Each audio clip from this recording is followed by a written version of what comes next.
Won't you just come my way? Come in. Baby. Won't you just take Okay, guys. So I want to talk about Love is Blind. I want to talk about Ramses and how Ramses played in everybody's face. Y'all's face, my face, our faces. He played in everybody's face. We already knew that this man was a lame, but he really proved himself as being a lame. You know, the way in which he wasn't caring about her health conditions was very telling. All right, Ricky, I can't give you the tea that you want, but I thought this would be a good time to shed some light on what I was feeling in this scene. I have an autoimmune disease. I have rheumatoid arthritis, and I've had it for a few years. I take medication for it, and I just deal with flare-ups. Sometimes they're really bad, sometimes they're not. In this scene, I'm dealing with an oncoming flare-up. And so there's a lot of fatigue going on, and that's why my energy is down. I am just very exhausted. My body's kind of achy. I am dealing with a commute that is just absolutely draining me. I'm also in the last year of law. I was in the last year of law school, so I was finishing that up, and then planning a wedding and getting to know Ramses and starting a relationship and a marriage and a family. So it's a lot going on, but I just thought I'd give some context that yes, I'm PMSing. That's a huge freaking thing. But I'm also dealing with a severe vitamin D deficiency and just chronic illness of rheumatoid arthritis.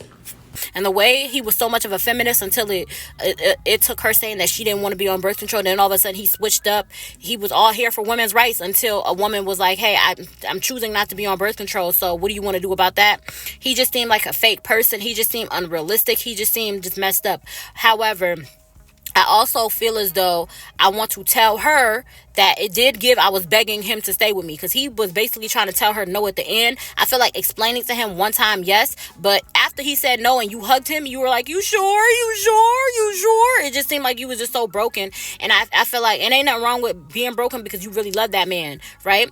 But it felt like you were begging him because you kept on saying that I just want somebody to choose me. I just want somebody. It felt like you was almost guilting him into picking you. Something I wanted to address that I am seeing some discourse online about just going through a breakup and begging someone to stay with you. It's very interesting because it made me really think about what our dating culture is like today, where when someone in a relationship is expressing doubt or is unsure about something, they either bring it to their partner and the partner goes, okay, cool, if you don't know if you want to be with me, bye.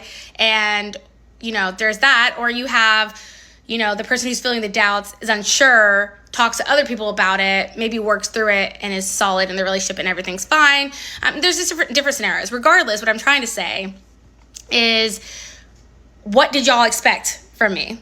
Or from anyone who is in this situation, or anyone going through a breakup. When you say you're committed to someone, you want to marry them and you love them and it's unconditional, when they come to you, when your partner comes to you with doubts or confusion, what do? Just high five the man and walk away? Or do I sit there and say, well, what's going on?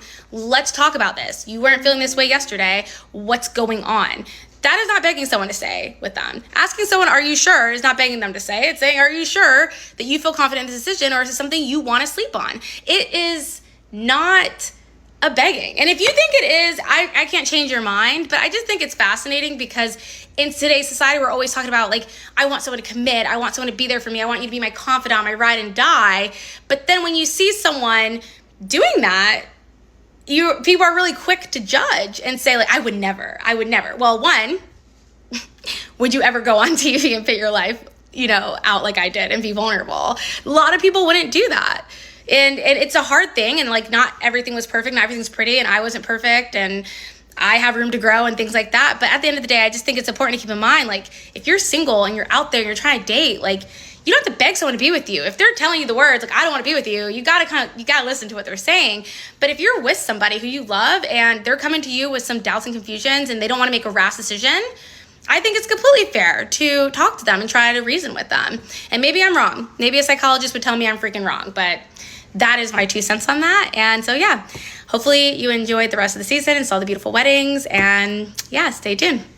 Even though he told you from the, he's just not going to pick you. But we all felt like you was too good for him from the beginning.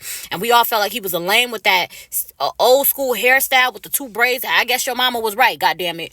Because it just gave It gave okay? And it's such a shame for her to have learned that niggas ain't shit from you. But I don't know, carry on. I just felt like he knew he wasn't going to pick her from the beginning. He knew that he was a lame. I'm not here for Ashley picking Tyler at all, because I just felt like she deserved better. But who's to say? I'm still waiting for the reunion.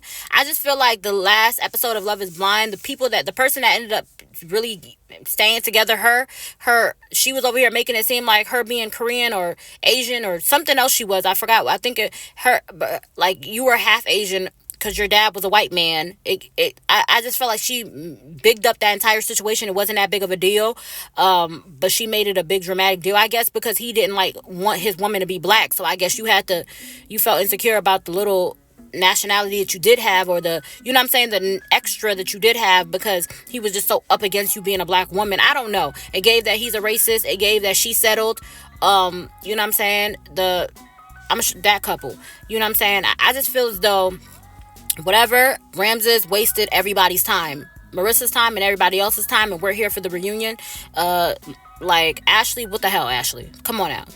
You're settling. Another black woman settling. It just gave that. But I'm here to see, what's going to happen, what's going to happen next. I'm watching, So we're going to watch and we're going to see. All right. I love you guys.